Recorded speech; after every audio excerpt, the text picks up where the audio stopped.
Gonna rock it now. Gonna rock it now. Like Jack Cinderella. Jack Cinderella. Gonna rock it now. Gonna rock it now. Rock it, Jack Cinderella.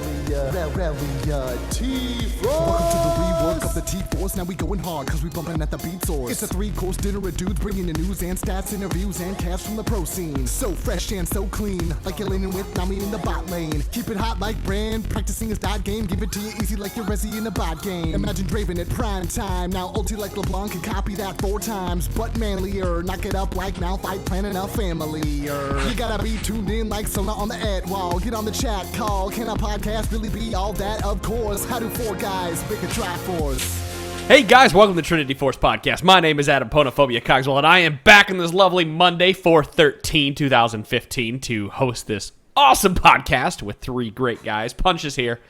Hey, everybody. DeClaude. Howdy. And last and always least, Chira Jaden. Hey. Hi, Chira. For those of you asking why I didn't introduce Chira Jaden last when we had Chris Alphanauer on to episode 249, is I figured it'd be rude to introduce him last after the guest. Guest is always last because he's not part of the show. So technically, Chira is last if he's last in the line of people from the show that I'm introducing. So introducing somebody last is a place of honor, unless we don't have a guest. Then it's a place of shame for Cheer Jaden. Yes. Okay. So it's always a place of shame because he's always introduced last in the list of hosts. I think I'll live. So once again, guys, thank you for listening to the Trinity Force Podcast. Thank you so much for donating to the podcast. Thank you so much for keeping us alive and going. We have a few quick announcements, and then we're going to jump right into the discussion this week because we want to fill your ear holes with awesome League of Legends talk. So first and foremost, guys, don't forget to go check out the Optimus Poppy t-shirt we have out, teespring.com, T-E-E Spring, S-P-R-I-N-G, teespring.com/T-Force Poppy. There is a Optimus Poppy shirt. There are 4 colors, 3 t-shirt designs, or no, not 3 t-shirt, 3 t-shirt designs, 3 different choices of t-shirts you can buy. So, it's not even a t-shirt. It's a t-shirt, a women's t-shirt, and a hoodie. So, however you want to put that out there. 4 different colors. It actually says Optimus Poppy on the front. It's got a hammer. It says Optimus Poppy in the middle of it. It says Poppy and the hammer. It's got the pigtails on it. It's great. It's a way to troll Tom. It's a way to raise more money for this podcast. And it also says TrinityForcePodcast.com on the back. There's like the logo right on the top by the neck. So, guys, those are $20. They're up a little bit from last time. Last time they were $16, but we had to put the logo on the back that adds a little more. So please, guys, check that out at teespring.com/T-Force Poppy. We have some special prizes that are going to happen that I'm going to... Have you guys read these? The rest of the podcasters, have you guys read these? I have not. Yeah, I did. I read what was going to happen. What you and Poppy were going to do together. What you doubled down on. You didn't go to the T-Force subreddit? Not today. I was busy today, all right? Reddit.com/r/T-Force Network. Go check that out, guys. I'll up the ante for this. So if there's 50 t-shirts sold, which is our goal, Optimus Tom will do a streaming session with nothing but Poppy. At 51 t-shirts sold, I will join him, and I will build nothing but Frozen Mallet on every character I play. First item, first buy, Frozen Mallet. 51 t-shirts. 75 t-shirts sold. Not only will I buy Frozen Mallet, but Tom will rush it on Poppy in every game. So you'll have 2 Frozen Mallets at 2 different characters in every game. It's 75 t-shirts sold. And at 100 t-shirts sold, which I don't even think you guys will make it that far, let alone 75 t-shirts, because who wants to see Frozen Mallet? 51 t-shirts. At 100 t-shirts sold, you guys can tell me, Ponophobia, who I am playing, what item I am building, and how I should build it. In what order I should build it. Kind of like an Ultimate Bravery style. Stream. I hope that happens just so I can sit there and shit on your day. Are these going to be ranked games? No, I don't. Because I might buy 99 t-shirts. Should be ranked just to make you fall that behind way, the race. It's really on the line. Well, Adam, you remember that time you were gonna go for Diamond? I'll make it work. So yeah, thanks guys, teespring.com/T-Force Poppy. If you guys were wondering what's going on with the contest for the podcast awards, that is tomorrow, 4/14/2015. So if you're getting this podcast, you're probably late, and we'll tell you on Friday if we won or not. If you're watching it live or you catch the YouTube video tomorrow, check us out. It is going to be tomorrow night at 9:30 Eastern Daylight Time, 6:30 Pacific Time. We're going to live stream it and everything.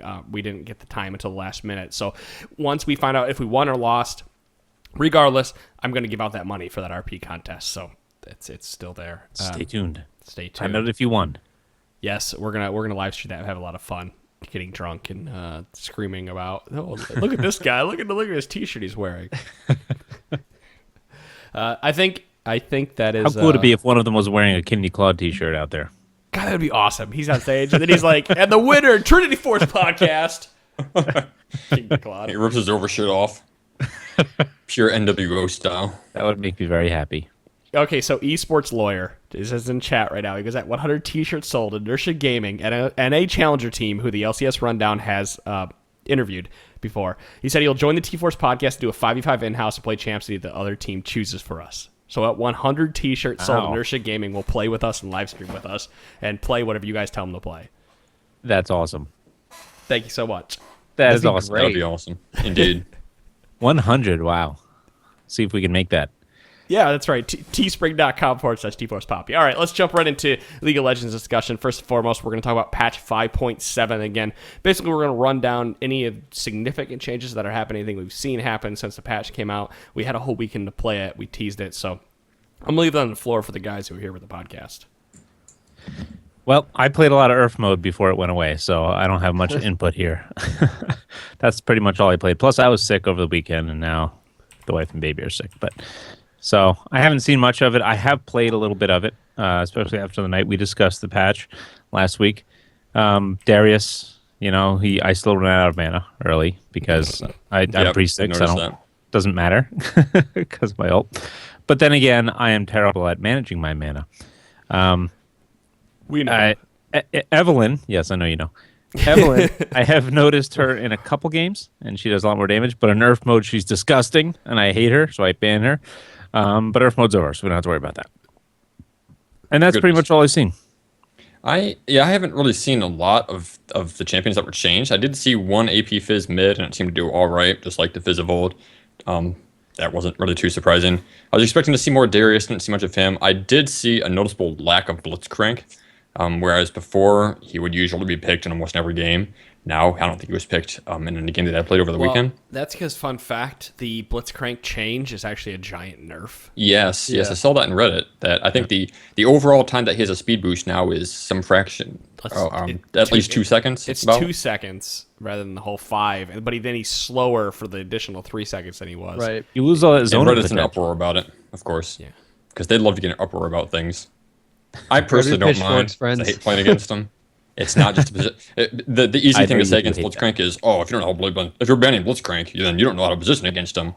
That's not it. Against good Blitzcranks, they can get around that quite easily. It's not about positioning with Blitzcrank. It's about zoning. He has complete total zone control.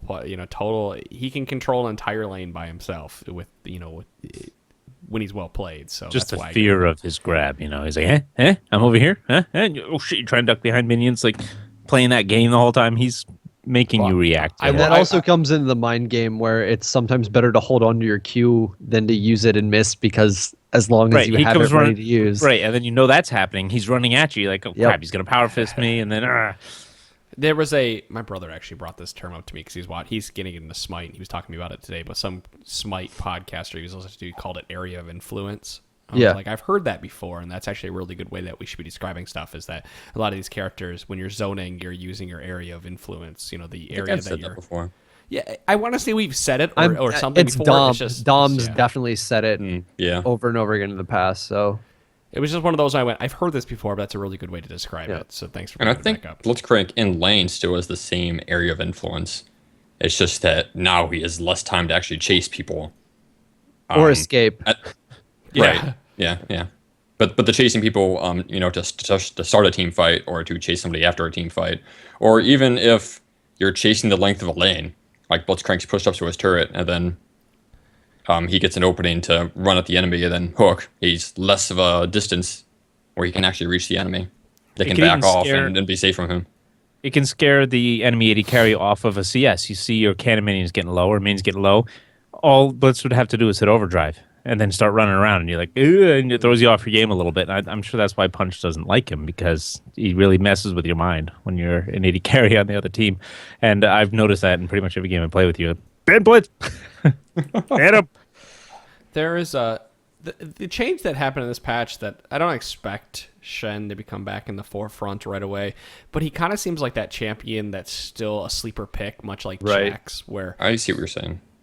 I think more people should just kind of give him an eye when they're trying to pick something out. Like Malachi's banned. You're not really sure what you're going to play on the top lane. Shen is probably good passive pick to grab because he doesn't work great in a Juggernaut comp, not as great as Lulu does, but he does have a similar protect the carry kind of thing, type of thing. But he's also influencing other areas in the map, Like, like waiting on his teleport. I was You're about to giving say, something with the teleport. it's not just protect the carry, it's the carry's getting attacked in another lane, and you're protecting them from a totally different lane. Yeah. Well, we saw that in the LCS. Who pulled it out? And they did really, really well and won the game. One of the best of fives. H2K, I think, might have busted it out. I think I missed it. Was that Friday? Fnatic? No. I did not see that series, sadly. Oh, okay. But anyway, they played Shen, and they played it really well. And the cast were saying, are they going to ban Shen now because of how that worked? You know, and they just did the split push thing, and it was just really good pressure. So And Shen still is really hard to bully out of lane. Go ahead, Punch. Yeah, I just want to say, I think the reason we're not seeing more Shen is probably because of the current lane matchups. I feel like this is the League of Tanks right now, and Right. Shen doesn't scale as well as the other tanks into late game. And he's not particularly that effective at team fights because all he's got is this one taunt. If he gets a good AoE taunt off and gets multiple people, that's great. But if he doesn't, then he doesn't really provide much to the team. And I kind of feel like that's why he's being swept under the rug in comparison to people like Sion or Maokai, who you see most of all. it's got to be a protect the carry comp. It's got to be you're relying on your carry.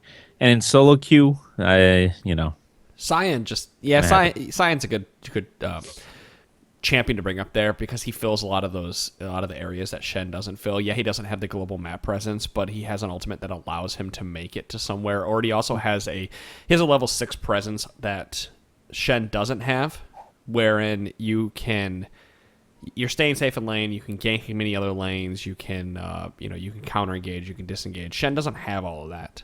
Like the Sion does, and then you're allowed to pick that tanky top laner in Sion and get a carry jungler because of it. That, and when fights pan out, let's say like the full 5-on-5 engage happens and you do end up killing that Shen, there's also the difference in if you kill that Sion and a tank is diving your back line, you can whittle down that tank quite a bit on the way too, so you're still effective after death while being just as tanky. The damn Sion passive. I know. Like I've gotten so many kills lately with that passive after a team fight's ended or ending. Well, Tristana, have you seen any change? Have you played Tristana? I know you were on that hype train for a while. Punch. I wanted to play Tristana. Contrary to popular belief, I do not pick Tristana that often in solo queue. I had one opportunity to play Tristana this weekend, and somebody dodged the game, so I was very disappointed. But honestly, I don't see these changes really affecting her at all. Like it doesn't want to make me play her any more or any less. I mean, it's a straight buff, so shouldn't make me want to play her less, but it doesn't give her a huge benefit in my eyes. Mm-hmm. Well, other than that, I think some people were mad about the Cinderhulk change, and I've been juggling a lot. I didn't even notice the I haven't noticed it at all. I didn't notice the increased gold cost because when I wanted it, I had it. I mean, my jungle path on Nautilus is pretty unwavering. It's jungle item, whatever jungle item I pick up, boots of mobility, Cinderhulk. And because of that boots of mobility and my map presence, I always have enough mana to go back and just buy Cinderhulk straight out. And then, that's playing in solo queue as a jungler. So what's 50 gold when it comes down to it? Kill the crab once, or kill the Rift Scuttler. And what's 50 health when you gain that percentage of health? Right. Yeah, it doesn't hardly scales anything. Who cares? I guess if anything, this changes the double smite meta, which we're going to talk about here tonight. I don't even want to call it a meta, just like a double smite thing. Strategy. Strategy is a good strat word for it. Yeah, it's a strat. And then Bard also got some changes, and I want to talk about him a little bit tonight as well, because we had an email come in from a listener who, while I appreciate that he emailed us, he was rather salty about the way that some people had talked about Bard in the past, and now I will say, since the changes, guess who hasn't seen one Bard pick? This guy. I was actually... I guess we could move into Bard and talk about Double Smite, just since we're already on the topic of it. This morning at like 6 a.m., I saw Crepo tweeting that he thinks Bard is really good. But his argument for why Bard was really good and why I don't like it is that once you understand the champion more than your enemy understands it, it makes the champion good. And my counter to that is every champion is good if you understand every the sleeper champion. pick. Period. Yeah, every champion is like that. So that doesn't make the champion good. It makes the champion good if you have a better understanding of the game or matchups, really the game, than the enemy does. I don't think the listener was salty. I think the listener enjoyed playing Bard and had success with Bard and just wanted to voice why. He wanted to give us his reasons why he thought he was powerful. When he comes and he writes in the email, I wish I had the email, guys. I apologize. I'm not going to read it all because it was really I read long. it. I read but the at the whole very thing. end of it, he's like, "Why don't you guys just use your brain and think about this for a moment?" And I'm like, "Yeah, you're a little salty." I don't think he meant mad. it's text though. You probably took it the wrong way. I don't think he meant it like in a negative way. He seemed polite about it. He was just going through it. Like, for example, when things aren't meta, you've heard me fight for that champion that I like because I've had success on it, even though you're like, I don't see it. I don't see it on these people. Maybe you have success, great, but I don't see it, kind of thing. But I would, because I like the champion so much, I'd make it work. Pantheon, for example, through his many ups and downs. This player likes Bard. He likes how Bard plays, and you did reply this in your email. You said, "Hey, keep playing Bard. You like the champion. You like the kit. It fits you. Keep playing him, and you'll have success. You have success. That's excellent."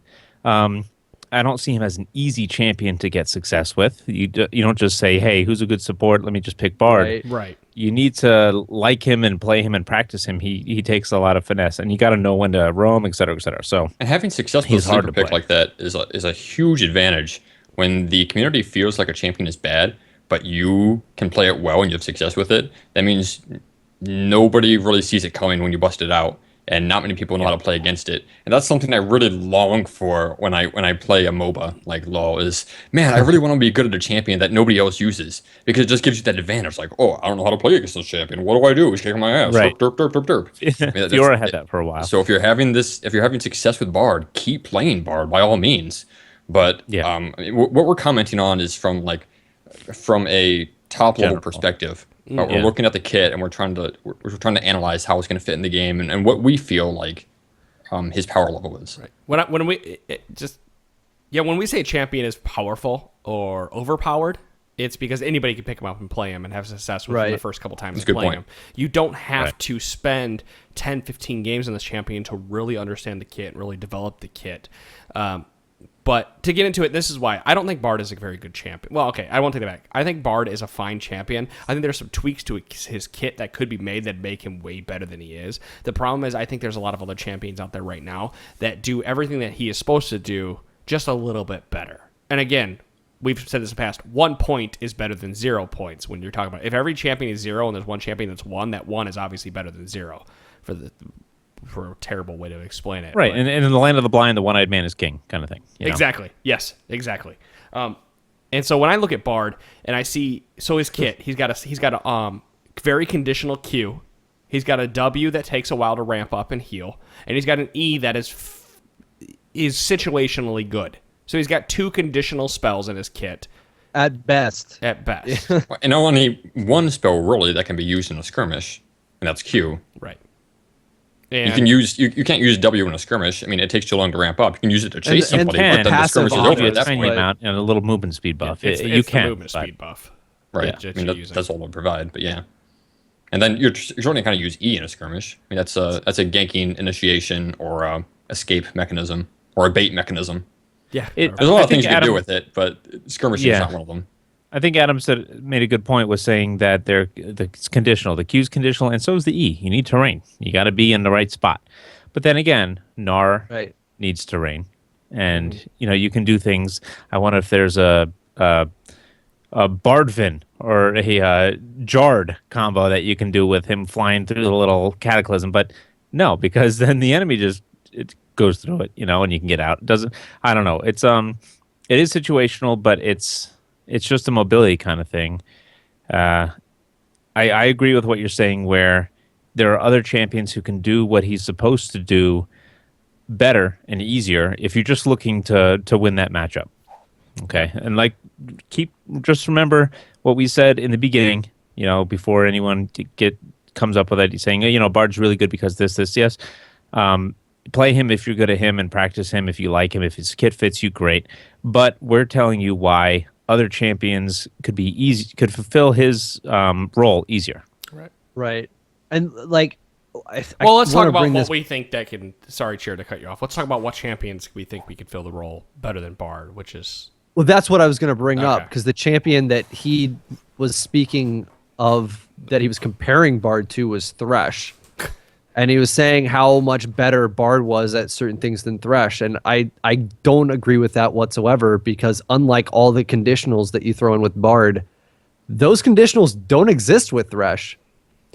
You use Bard's E, yeah, you can get through terrain, enemy can follow. You throw a Thresh Lantern, as long as somebody clicks it, you can get them out of a tight spot. And the enemy can't click. Can't follow them. So like that's a big one too. well. Bard, Thresh can engage. He can disengage. Right. Well, that's pretty much it. Thresh can engage or disengage and fight. he can Bard doesn't engage have over that. terrain with hook, like, and Yeah. pulling himself over. And the other thing, like, yeah, this was brought up too, but and this was my big kicker, is the difference between somebody like Thresh's ult and somebody like Bard's ult. If Thresh's ult is used wrong, other than the ult not affecting necessarily who you would want it to, it doesn't hurt your team if it's used in the wrong spot. Like, it doesn't stop your team from moving. It doesn't make it so one person in your team is caught out with 4 people right next to them after the ult goes away or whatever. Bard's does, or it can potentially do that. I actually got ulted. So there's singly that too. as Bard. Like Bard hit me by They're accident. different uses for him. Well, it was fun. We were playing a game and someone was playing Bard. I think Crazy Phil was. Right. And I got hit solo by myself, not enemy, allied Bard. And it took me out of the fight and cost us the fight because I was the only person who got stasis in that entire fight. And it was totally by accident. He was like trying to catch 2 people, but they both dashed. Okay, but when you're comparing champions, you can't compare champions that are nothing alike. Bard and Thresh are nothing alike. Like, they're supports and engage. Yeah, I mean, or that's straight disengage. apples to oranges. Right. I guess the E and the magical journey and the lantern are similar in a way.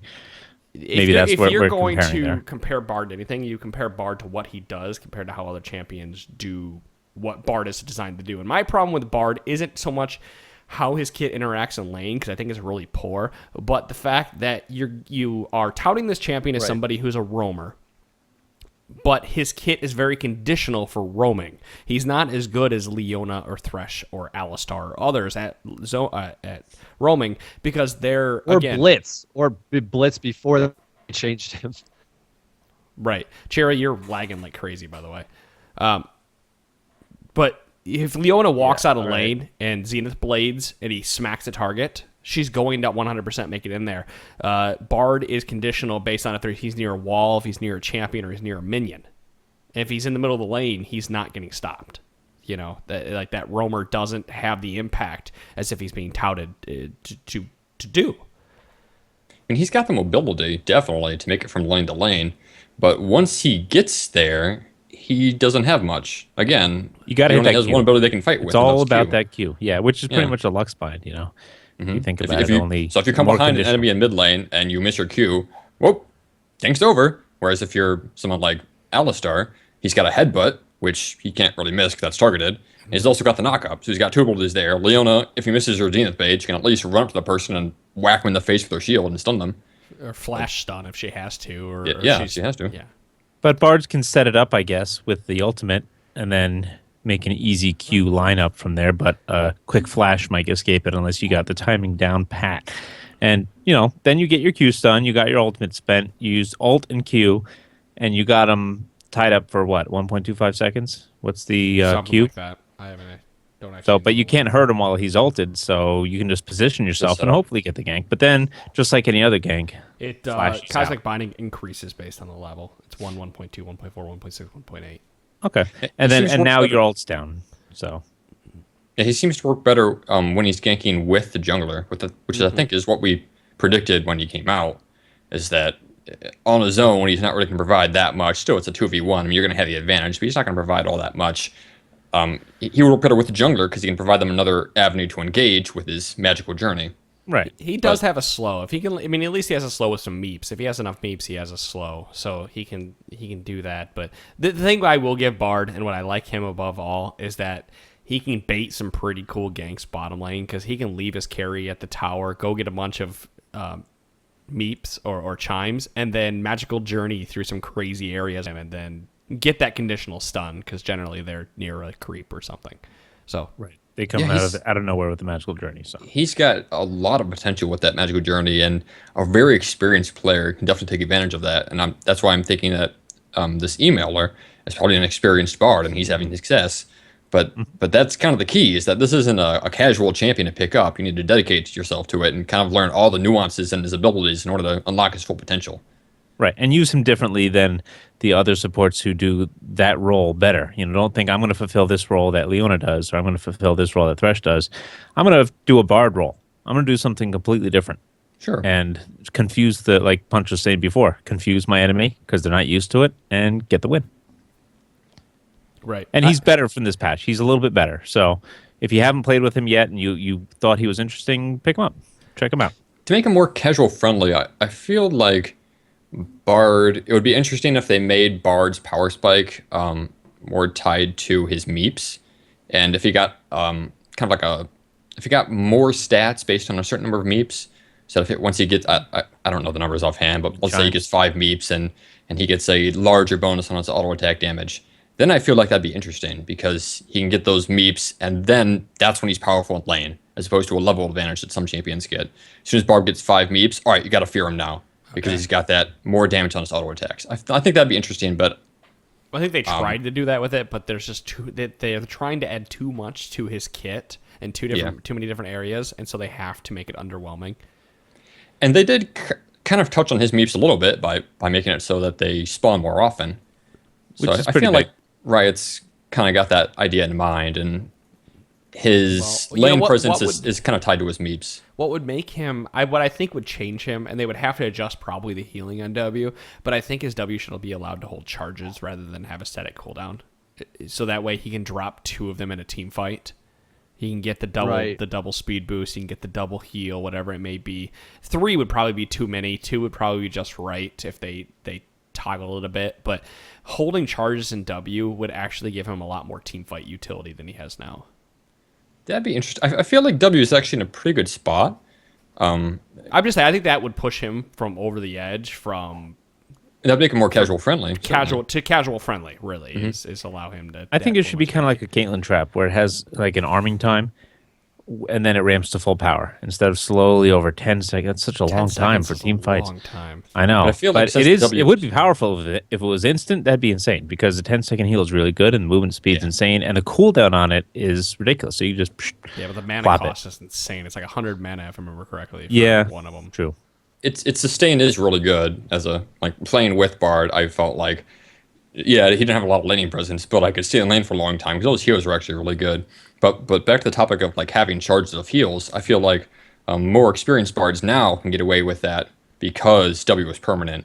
So if they plan ahead, they can put down the W where it might be needed soon. Let's say you're posturing mid and you're pushing up, and the bard thinks to himself, okay, if we need to retreat, I want to put some Ws behind me now, or at least one now, as we're pushing up, so that we can use it when we retreat. And then later on, as you're retreating, you put down another W, get that speed boost, get the speed boost from the earlier one.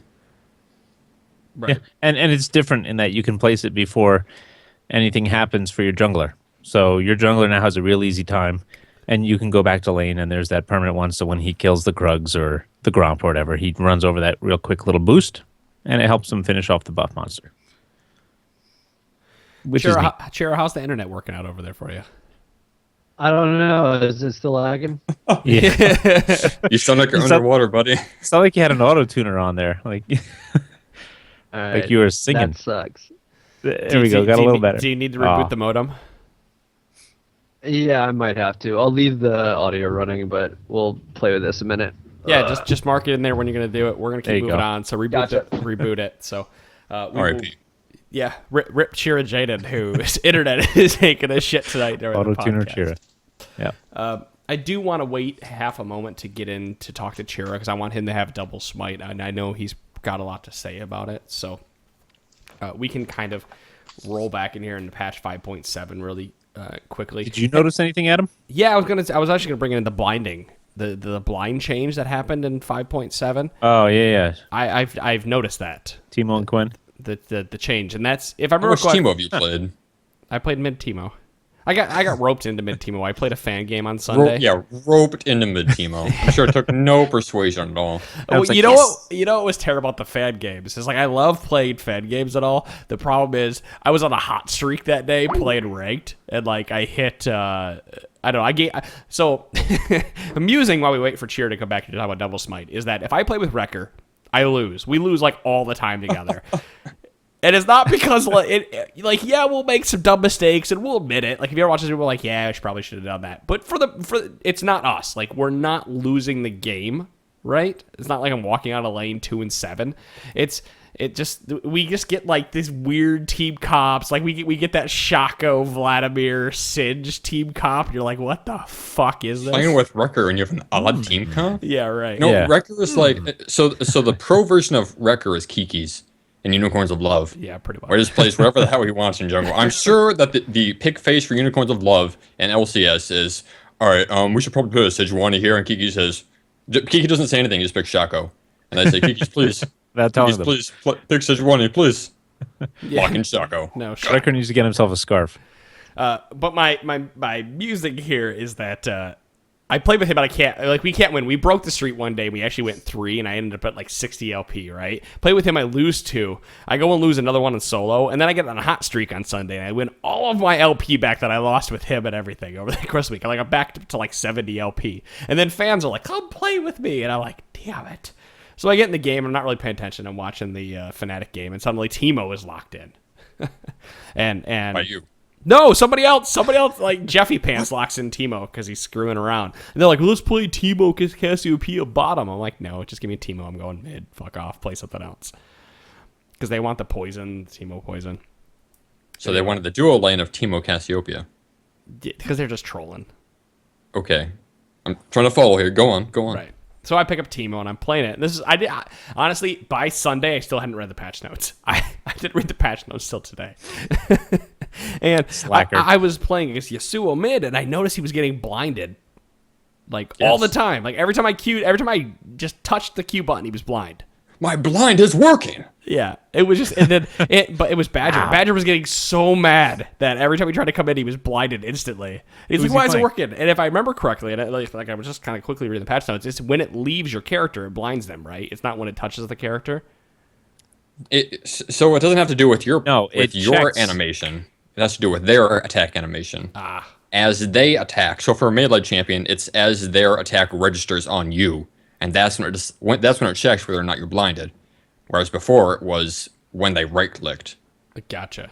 So if they right clicked and then you blinded them, then they don't care because they right clicked before the blind, so they're still going to hit you. Gotcha.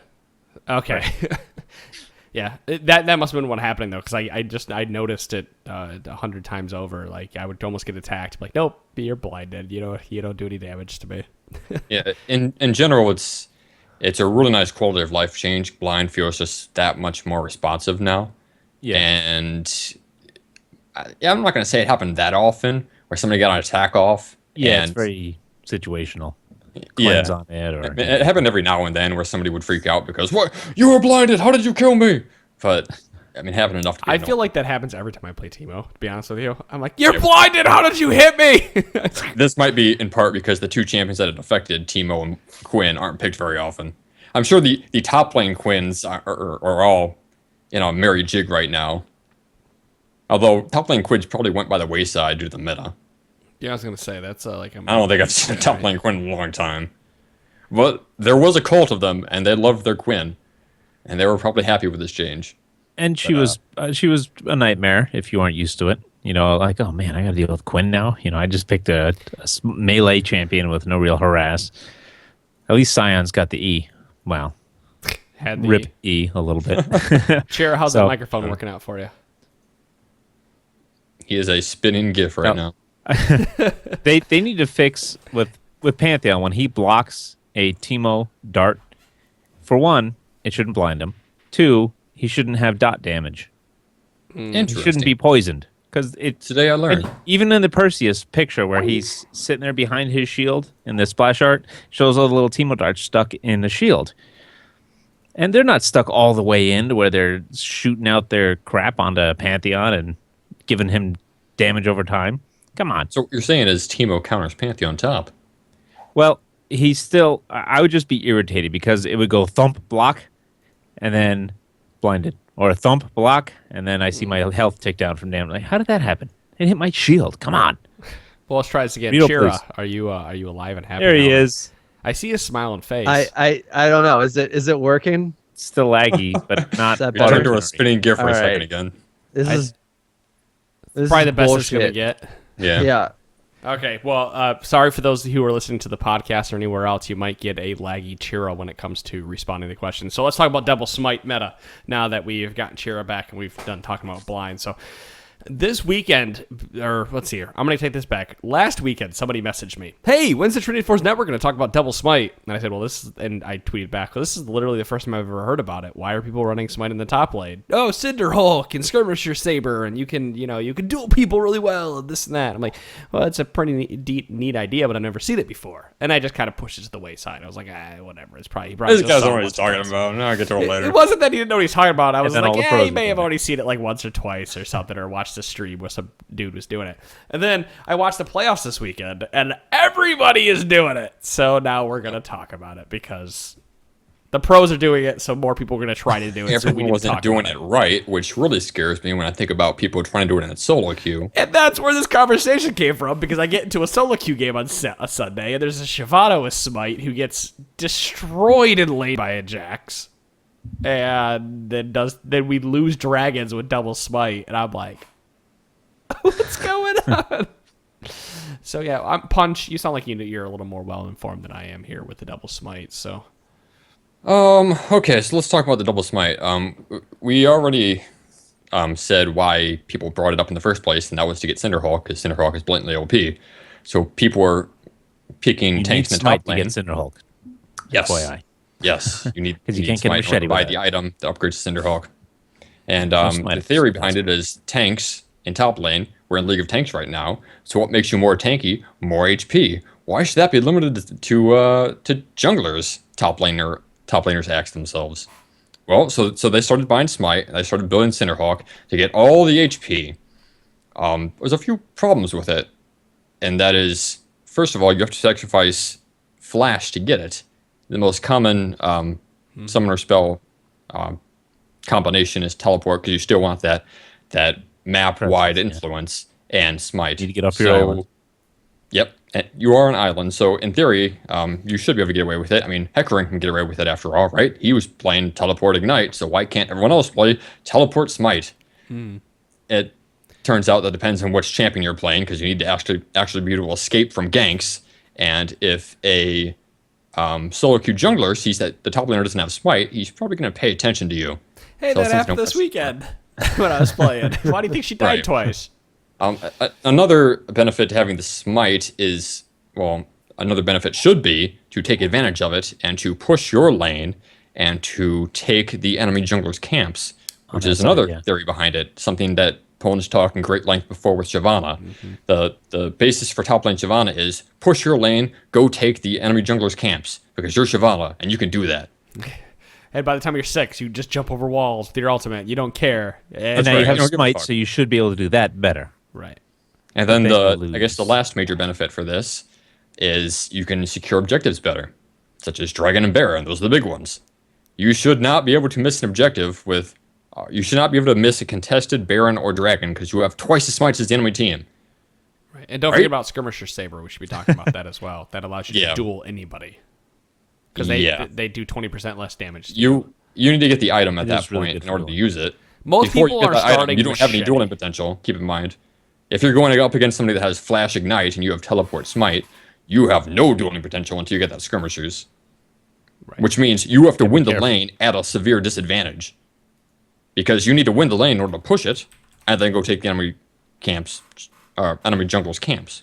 So when Yes, you're use Smite playing to this, so if you're gonna play this and you decide you want to go try it, first and foremost, please try it in normals until you get the understanding of it, and understand how to use it. Secondly, please do it with somebody like a jungler or a mid that can help you out and can bail you out from danger. Because honestly, this strategy only works really well, like ideally, if you have a mid and a jungle who are on the same page as you.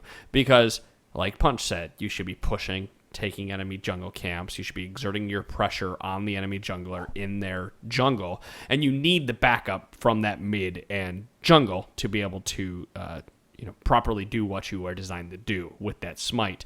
And I'll tell you guys out there, if you're playing in Bronze and Silver and you're bitching about this and that, I was playing Plat 3, Shaco in my game. I told him before the game, I said, he's coming to my red at level 2. He's going to go blue and come right to my red, right? And he did, and nobody helped. I mean, I didn't die, but nobody came in and tried to help me, and I was set behind because of it. So in solo queue, just think about that. At level 2, they're not even helping their jungler when they're everybody's right next door to me. And they're standing right next to me. Are they going to come help you as a top laner who is going into the enemy jungle? And this strategy definitely takes some coordination with the double smite on the Baron and Dragon objectives. But as you said, I would not jump into solo queue with a strategy. I think the strategy is not very intuitive, and it takes some practice. There's some strategies you can just jump right into solo queue with, like Hecarim, Teleport Ignite.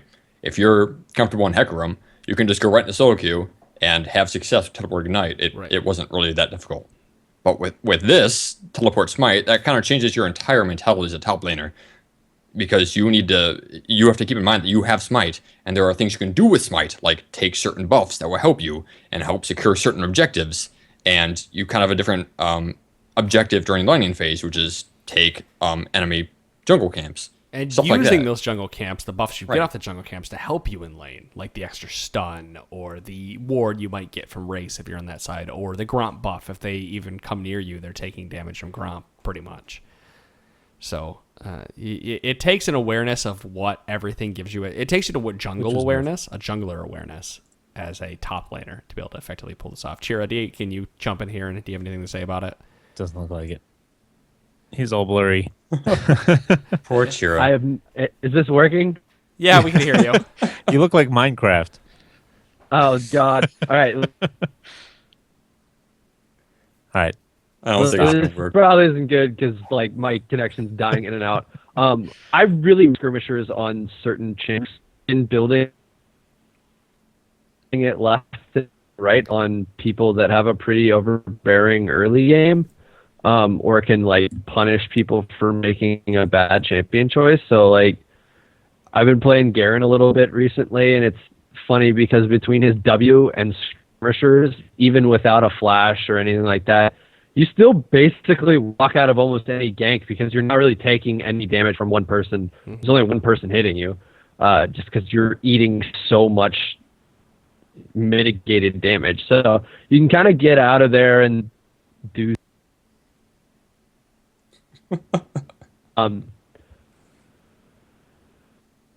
Okay, so on that thought, I was going to let him finish his thought here because I was like, the MB3 is still going to be good with him talking.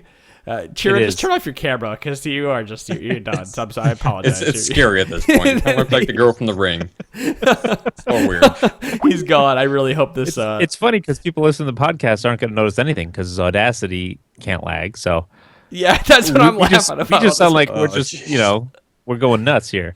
So anyways, what I wanted to bring up was the skirmisher aspect from the top lane, and that is how soon is a top laner getting that skirmishers? Because just buying the skirmishers off the bat, it's not going to give you any stats in lane to help you. No, I would but think you that should first be you want to buying get that bomb right right off the bat. Go ahead. I'm sorry. No, sorry, I'm interrupting you, and I apologize. Is that so? As a top laner, the way I see it is, you should be starting Machete 2 pots. And you should be helping out. You should be either invading and taking a couple buffs really early, or you should be taking your jungler's camps that he wasn't going to take, whatever side of the map. There's always 2 buffs that the jungler's not going to take. And then you and the jungler can exert your pressure in the enemy jungle at that point, because the jungler isn't going to have that extra camp like the Grump to take after the blue. And then he can come top lane and help you out with there. You can either start there, or if you're on the blue side of the map, you can actually both jungle, both hit level 2, and go and take Dragon together. Which is mostly popular in a lane swap scenario. Mm-hmm. Correct. Which, again, doesn't happen very often in solo queue. Right. So you have options with this. You can either start your normal like crystal, your ruby crystal, a couple ruby crystal 2 potions, your Doran's potion, your boots potion, whatever potions, right? And you can stay in lane and go back and buy skirmishers. you have that money, you have skirmishers, just go in lane, you now have challenging smite, you now can counter jungle. Or if you understand the champion, you see what the enemy has. Say the enemy is running something like a Shaco, where they're going to try to invade early, or they're just going to be ganking a lot. You can start Machete and start at the enemy Shaco's camps, or you can start at somebody's like Nautilus's Wraith camp, and then or take his red, then take his Wraiths, because he's not going to make it there in time. By the time you finish both those off with those smite charges, go back, like go a free top, jungle, and yeah. then you're fine. It's all dependent. It's so dependent on game knowledge and understanding of what your lane matchups are and what the game is going to happen. There is no definitive answer in this, and vision. And if your enemy, like, I hate to answer the question that way because it seems like a cop out answer, but it's one of those where it's just the fact of the matter that you have to have a complete and total understanding of every piece, every facet of this game to make that strategy work, because it's so dependent on everybody in your team being on the same page, or at least one other person on the team being on the same page as you. Right. And I can see why the pros are doing it, because the lane swap is so common. And in the lane swap, the top laner tags along with the jungler for a little bit, because they don't want to get bullied by the two, if that's what happens. So with the smite, it just makes that easier. But if Cinderhulk didn't require a smitem to build, or if it didn't require a smite to build because it's a smitem, then would we have seen this? No. I don't think we would have. The I think double you're right. smite, no. No. They would have just bought Cinderhulk if it didn't require smite. We would have and seen kept double the smite as flash soon. teleport. Excuse me, hold on. We would have seen double smite a while ago if there was no Cinderhulk. Right. And I think So- that's why most people in solo queue are trying this. It's just they only view it from the Cinderhulk point of view. They don't view it from the advantages that Smite can get them, but just from the Cinderhulk. Well, I was playing yeah. a game over this weekend where I was playing with the Sion, and he said top, and he was trying to convince everybody that he was playing top of Smite, and I had to back him up and say, yeah, Smite top's an actually legit strategy. Just let him do it. And his reasoning for it was, I get so much HP so fast, and That's that was it. it. It's like, you what about the Smite aspect? What about securing objectives? Yeah. Well, that's the thing. It's you do it for Cinderhulk. That's the core objective. And now pros and people thinking about the strategy and using it are like, okay, Cinderhulk is so good. Let's take Smite so we can have it. Now we need to figure out how we can make Smite work in the Yeah. top lane and all the other facets of the laning phase and the rest of the game. So they came up with a kind of like a best alternative kind of thing. Like, okay, we're stuck with Smite. We don't have this because of it. So we're going to try to make it work with this strategy where if all the pieces fall together, will be cool. It'll work, but you got to worry about that strategy. You got to play like that. You can't do like that Sion and only do it for Cinderhulk. I think we're gonna kind of You're bring this disadvantaged. into how the pros used it over the weekend, and I don't want to step on the LCS rundown's toes, but but there were a lot of European games went on during the weekend where they tried Smite top a lot, and I noticed that, or I felt like a lot of the teams that used it, and particularly the SK versus Unicorns of Love series, those teams didn't really seem familiar with it at all. Mm-hmm. They knew it existed, and they probably skirmished with it a few times, but the top laner didn't seem very experienced with using it. There are a few examples of this. One would be, and I believe this was the last game in the SK versus UL series, where SK Shyvana had the Smite, and she was zoning Unicorns of Love away from the Baron, when, in my mind, Shyvana should be with the Baron to help secure it with a double Smite. What happened was Shyvana got chased away, and Unicorns of Love were able to steal that Baron because Despite the double SK wasn't able to secure it with the double Smite, which you absolutely should be able to do with that strategy. Right. Another example was the top laner, and I can't remember who it was in this scenario, but they were taking the blue side top jungle, and they smited the Gromp. They went to Wolves right afterwards, but they smited the Gromp, and that top jungle was being contested at the time. Vision would have been very nice, so smiting the Wolves would have been a great idea, but he didn't do that. He smited the Gromp. And that Gromp buff's not going to really help you as a top laner unless you're farming the jungle, which is the jungler's job. So that's just another example of a top laner not being very familiar with Smite. I mean, what you should have done is taken the vision, the guaranteed vision from the Wolves, which is a contested area at the time. Right. That would have been beautiful, but he didn't do that. Yeah, vision that follows you through the jungle, because it sticks on you for the duration of that buff as well. as long as you're in the jungle, that little wisp is following you. The double smite, I know I was kind of tweeting about it and saying how much I hate it, and I hate it in solo queue. Yeah. It's not a solo queue strategy. I'm sorry. I mean, if you're finding success in it, it goes back to the Bard conversation. If you're finding success, you understand how to use Mega Work, you understand the limitations of your champion, you understand the limitations to enemy junglers, etc., etc., etc. Please continue to run it. I don't get mad at you. Like, if I see somebody running it, I'm like, well, top lane Hecarim works, and he has Ignite Teleport.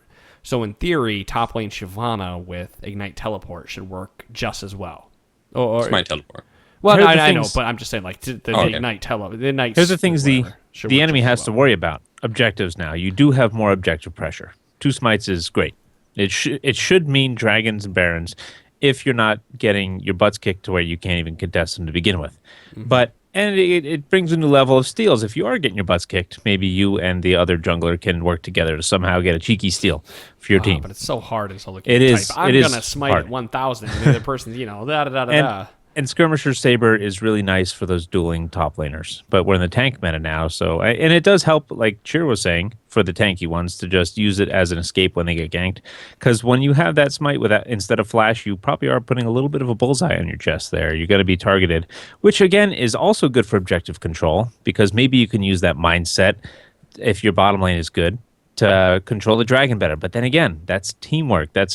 These are all strategies that require your team to be on the same page with you, and it's tough in It's solo not queue. guaranteed in solo queue. It's hard to do in solo queue. It is. You could try to carry with that skirmishers into the Cinderhulk, and you could try to carry with just that alone. See how that works, and you are a little bit more powerful, which is great. But ramping up to that phase, that time is going to be harder for you. Yeah, you talked about not for not falling behind early in order to take advantage of that double smite in order to secure objectives. I kind of feel like, Pone, that's where you run into problems, is that your top laners fell behind early because they had teleport smite, and they don't really have much lane pressure with that. Well, and it's not even a lane. top laner. I think they have enough lane pressure in the kit, whatever champions are running. Teleport, no flash. We'll put it that way. Teleport, no flash. In Ignite. Ignite adds a lot more lane presence than Smite does. But yeah, I'd say if you have teleport ignite, you still have a lot of lane pressure. Yeah. Teleport smite, not so much. okay, fair enough. Yeah, if you're running Teleport Smite, you have by default, your champion should have a lot of lane pressure and should have some kind of escape, whether it be through a ward with Lee Sin or your W through Shyvana, but it's not nearly as good as like the Hecarim E, because Hecarim E speeds you up like a lot more quickly than anybody else. So if you're playing with that smite, you have to be aware that you are now a target. You have that hunter's mark on top of your head. You are is now saying, "Come and gank me," and that's what happened to the Shyvana that I watched play this the very first time that I ever saw it. She died 0-2 in lane. She was apologetic. I gave her that. I was never mad at her, but she died. And the reason this sticks in my head so much is because I had a jungler on my team that was mad at her for running smite. It was mad at her for then starving him because she lost 0-2 in lane. She went into the jungle with her smite. In her head, she went, "I can now take the jungle. I'm a jungler." And she starved her jungler because she was trying to get back into the game. And I was furious when I tweeted that. I'm like, you can't take smite in the top lane, lose 0-2, and then starve your jungler out, because that's just, you're doing a disservice to the rest of the people in the game because you're trying to get back in it because you fucked up. You can't fuck up with this strategy. I feel like that's the main disadvantage is up until level 6, because at level 6 they have another way to escape. Shyvana can use her dragon form. Sion can ult away. They still have to burn ult in order to escape, but at least they have another avenue in order to escape a gank. But that also ties into not having skirmishers until around that time. Once you get skirmishers, yeah, that helps out a lot. So you need to survive until you have your ultimate, Right. which you can use as a last-ditch effort to escape, and until you have skirmishers, so you can actually fight back if somebody goes aggressive on you. Before get that, skirmishers you pretty seem quickly. extremely vulnerable, and you need to be able to play very well as a top laner or in order to survive that. You can get it really quickly, as long as you don't die to level 1 or level 2. You make it to level 2, you don't die to level 2, whoever you're facing against, or if they don't do a really early gank, you should be able to get your skirmishers and just teleport back. Maybe they can do a cheeky dragon because you use teleport so early on you if you do that, but you got your skirmishers now in lane, and it makes it a little bit easier. So Still, I feel like it makes it that much Or harder 50. to win your Or lane 70. as a top laner. And that's kind of like the name of the It game in does. solo queue is you want to win your lane. Because if you win your lane over the grand course of the games, you're going to win more often than you lose. So if you're at a disadvantage just out of summoner spells that you've placed upon yourself from levels 1 through 5, then how does that help you? Like, Yeah, I could say maybe try this out, like Adam was saying, in normals, please. Do it with a buddy, preferably a jungler or a mid, preferably the jungler, I'd say, so you can coordinate your smites, and try it with a buddy. You know, if you have a great synergy going, you have a good strategy between you and that jungler alone, right? You have a strategy. Maybe he can help take off some of the pressure of the extra ganks you're going to receive for that, and your less escapability. And maybe you can find something that will work out great, and it'll be fun. You know, I do love different things like this. You know, things that come around differently. What I don't like is that it's because the item requires it, and then you're trying to make it work around that requirement instead of this is a cool strategy to begin with. Right. yeah, I agree with that. It's a more advanced level strategy. It's much harder It to is. pull off. It feels like you're kind of you're trying to shoehorn the Smite in just because Cinderhulk is so good. Right. But there is word that for it. aspect that you can make Smite work with the right coordination. And I think that's the problem that we're running into in solo queue and in some cases LCS games. Is that the teams know that Cinderhulk's really good and this is a strategy with a lot of potential, but they're just not used to playing with it. If you see it in a solo queue game, if you're stuck with a top laner who does that, and you're the jungler, learn how to play with it and try to help them out and make the strategy work. Yep. That might alleviate some of the stress. But I like Adam's attitude where he's not mad at him about it. You know, he saw it. He saw what how. I'm not sure I believe him that he wasn't mad about it, but I like the idea. Yeah, I don't know why. I really don't get mad that Hopefully- often. Hopefully, if you listen to this podcast, you have a little information in your pocket. So when you do see it, knowledge is power. You'll be able to use that information to help make it work, at least on your team. Or Hey, punish if it. you see it and you're like, and Yeah, other people yes. are like, how does this work? You be like, go visit trinityforcepodcast.com and check out episode 251. Yes. They spent a whole half an hour explaining it. Yes, please. Free marketing. Thank you. Yes, thank you. So to end this podcast here, just real quick, a news hit the wire from LeagueOfLegends.com. They are relaxing the gifting restrictions, which is actually very helpful for this podcast because now I can pay people without waiting 2 weeks for a lot of things. They nice. are the big one that probably a lot of people that were two big ones. A lot of people probably mad about mystery gifting. This is just kind of like a relaxed, fun end of the podcast news. Is that you can only send 5 gifts each day. That you can now send 10. I used to get really mad about that because I'd want to give everybody a skin in the day and be like, I can't give anymore. And the player Santa receiving Claus. of a gift needs to be on your buddy list for 2 weeks. It's now 1 day. Ah, there you go. Good. I didn't know about that, so that's good information. They just released it, literally while we were doing this podcast. So if you're out there and you want to give mystery gifts to anybody, and something that we've been struggling with as a network is I have to give RP to people. And I have to do it through codes, and I have to go buy the code, and it's a process to go to the damn store and go buy a damn Might be code easier card. to do a mystery skin, right? It's just so much easier to give you guys a skin or a mystery skin, and now that I can just add you to my friends list and remove you the next day, keep you on my friends list forever the next day. This makes You'll my life forget. easier.